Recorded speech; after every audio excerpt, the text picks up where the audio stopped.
Hi friends, నమస్తే friends. అందరికీ ధన్యవాదాలు. Thank you friends. హాయ్ అండి. నేను గోంగూర ఆల్రెడీ క్లిప్ మిస్ అయిందండి. గోంగూర ఆల్రెడీ ఉడకబెట్టుకున్నా. చింతపండు వేయాలి, కొంచెం చింతపండు వేస్తే చాలా టేస్టీగా ఉంటుంది. కానీ నూనెలోనే మగ్గించుకుంటే చాలా బాగుంటుంది, చాలా సూపర్ ఉంటుంది టేస్టు. హాయ్ అండి. కళాయి పెట్టుకొని ఆయిల్ వేసేసుకుందాం. ఆయిల్ వేసేసుకొని ఎండుమిర్చి వేసేసుకుందాం.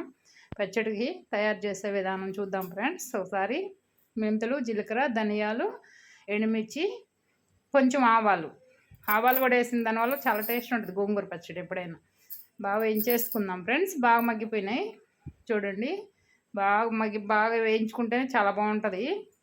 అవి మిరపకాయలు ఎక్కువ వేగితేనే బాగుంటుందండి పచ్చడి అనేది. ఎప్పుడైనా టేస్ట్గా ఉంటుంది, ఎందుకంటే అవన్నీ వేస్తాం కదా మనము దాంట్లో మసాలాలన్నీ. చాలా బాగుంటుందండి. ఒకసారి అయితే ట్రై చేయండి ఫ్రెండ్స్, చాలా సూపర్ ఉంటుంది. అందరికి థ్యాంక్ యూ సో మచ్ అండి. అందరు లైక్స్, కామెంట్స్ ఇస్తున్నారు చూడండి. ఒకసారి సపోర్ట్ చేసి అందరు సబ్స్క్రైబ్ చేసుకోండి ఫ్రెండ్స్. అందరూ సపోర్ట్ చేయండి ఫ్రెండ్స్. అందరికీ ధన్యవాదాలు. అందరు ఎలా ఉన్నారు, బాగున్నారా? చూడండి బాగా వేగిపోయినాయి కదా. బాగా వేగాక మిక్సీలో తీసేసుకుందాం. కొంచెం కల్లుప్పు, కొంచెం వెల్లుల్లిపాయలు వేసి మిక్సీ పెట్టేసుకుందాం. వెల్లుల్లిపాయ, కల్లుప్పు వేస్తే టేస్ట్గా ఉంటుంది అనమాట. అదే కొంచెం ఆయిల్ మిగిలింది కదా, ఆ ఆయిల్లో కొంచెం ఆయిల్ యాడ్ చేసుకుందాం. కొంచెం ఆయిల్ బాగానే ఉంటుంది, ఆయిల్ ఎక్కువే పడుతుందండి, చాలా బాగుంటుంది కూడా. ఆయిల్ కొంచెం వేడెక్కింది కదా, దాంట్లో కరివేపాకు, పచ్చెనగపప్పు, జీలకర్ర, ఆవాలు, కరివేపాకు, ఎండుమిర్చి అన్నీ కలిపేసి తాలింపు పోపు గింజలు వేసేసుకుందాం. కొంచెం వెల్లుల్లిపాయలు కూడా అండి, వెల్లుల్లిపాయలు అన్నీ పోపు వేసేసుకుందాం. పోపు బాగా మగ్గిపోయిన పట మనం మిక్సీ పెట్టుకున్నాం కదా పచ్చడి, అదే వేసుకుందాం. చాలా బాగుంటుంది ఫ్రెండ్స్. ఒక్కసారి అయితే ట్రై చేయండి, చాలా టేస్టీ కూడా ఉంటుంది. కొంచెం ఇంగువ కూడా వేసుకుందాం. ఇంగువ వేసిన దానివల్ల ఆ స్మెల్ చాలా బాగుంటుందండి ఏ కర్రీలకైనా కూడా. ఒకసారి అయితే మీరు ట్రై చేయండి. ఒకసారి చూడండి ఫ్రెండ్స్. అందరు కామెంట్స్ పెట్టండి ఫ్రెండ్స్, మీకు ఎలా ఉందో ఏంటో, నచ్చిందో నచ్చలేదు అనేది. ఒకసారి అయితే చూడండి ఎలా ఉందో.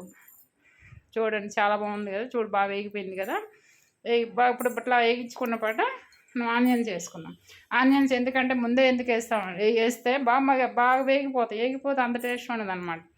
ఇలా కొంచెం మధ్యలో వేసుకున్నామంటే అవి బాగా కొంచెం లైట్గా మగ్గించుకుంటేనే బాగుంటుంది పచ్చడిలో. కరకర అంటాయి తినేటప్పుడు. కొంచెం పసుపు, చిట్టుకుడి పసుపు, ఆల్రెడీ నేను సాల్ట్ వేసేసుకున్నాను కదా ఇందాకే. ఇప్పుడు సాల్ట్ సరిపోయింది, నేను చూసుకున్నాను ఆల్రెడీ, ఇంకా సాల్ట్ అవసరం లేదు. చూడండి ముక్కలు వేయించుకోవాలన్నమాట, ఎక్కువ వేయించకూడదు. ఎక్కువ వేయించితే ఏమవుద్దంటే టేస్ట్ మళ్ళీ అది కొంచెం డ్రై అయిపోతే బాగా అనిపించింది. ఇప్పుడు ఇది అనుకోండి కొంచెం పలుకు బాగుంటుంది, చాలా టేస్ట్గా కూడా ఉంటుంది. చూడండి అయిపోయింది కదా. ఇంత సింపుల్ తెలుసా అండి, చాలా యాక్చువల్గా ఉంటుందండి. మన ఇంట్లో చేస్తుంది, చాలా బాగుంది. చూడండి ఒక్కసారి ట్రై చేయండి. గోంగూర అయితే చాలా టేస్ట్. మా సైడ్ నెల్లూరు సైడ్ ఎలానే చేస్తారండి, మీ సైడ్ ఎలా చేస్తారో నాకు కామెంట్స్ అయితే చేయండి ఫ్రెండ్స్. చూడండి చాలా బాగా మగ్గిచ్చేసుకున్నామంటే అయిపోద్ది. కొంచెం వేడి అన్నంలోకి కొంచెం నెయ్యి వేసుకొని ఒక ఆమ్లెట్ వేసుకొని కానీ తింటే కాంబినేషన్ అదిరిపోద్ది ఫ్రెండ్స్. ఒక్కసారి అయితే ట్రై చేయండి, చాలా టేస్టీగా కూడా ఉంటుంది. మనం మెంతులు వేసాం కదా, ఆవాలు ఎప్పుడైనా అట్లా మెంతులు ఆవాలు పడితే ఏంటంటే కొంచెం టేస్ట్ ఎక్కువ వస్తుంది గోంగూరలో. చాలా బాగుంది చూడండి. ఒక్కసారి అయితే చాలా టేస్టీగా కూడా ఉంటుంది. ఒక్కసారి అయితే ట్రై చేయండి. అందరికీ నమస్తే అండి, అందరికీ ధన్యవాదాలు. చూడండి చాలా సూపర్ మగ్గిపోయింది కదా పచ్చడి. ఒక 5 days అలా బయట ఉన్న 5 days ఉంటుందండి, పాడు కాదు. ఎందుకంటే మనం ఆల్రెడీ గోంగూరలో కూడా మనం నూనె వేసే ఉడకబెట్టుకున్నాము. చాలా బాగుంది, super friends. Thank you so much friends. అందరికి బాయ్ ఫ్రెండ్స్.